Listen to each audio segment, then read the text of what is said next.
Welcome to the Genius Factory. Enjoy the video. You start by confirming subscriptions and billing cycles so nothing auto-renews unexpectedly. Sign into payments. Google.com with the Google account currently tied to purchases. Once signed in, make sure you have a backup card or alternate payment method ready.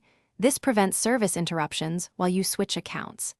Export or note invoices and saved cards to avoid losing records.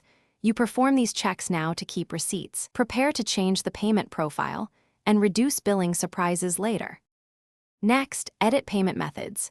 Add the new card, set it as primary, and remove old cards once charges are moved. For subscriptions tied to a specific Google account, transfer access by canceling on the old account and resubscribing on the new one, or by using family/shared payment if supported.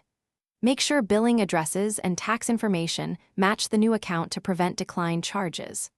Once done, review each subscription's renewal date and confirm the new account is authorized for purchases and receipts. Finally, run a small test purchase and verify the receipt lands in the new account's payment center. Remove or revoke the old account's access from devices and apps to stop accidental charges.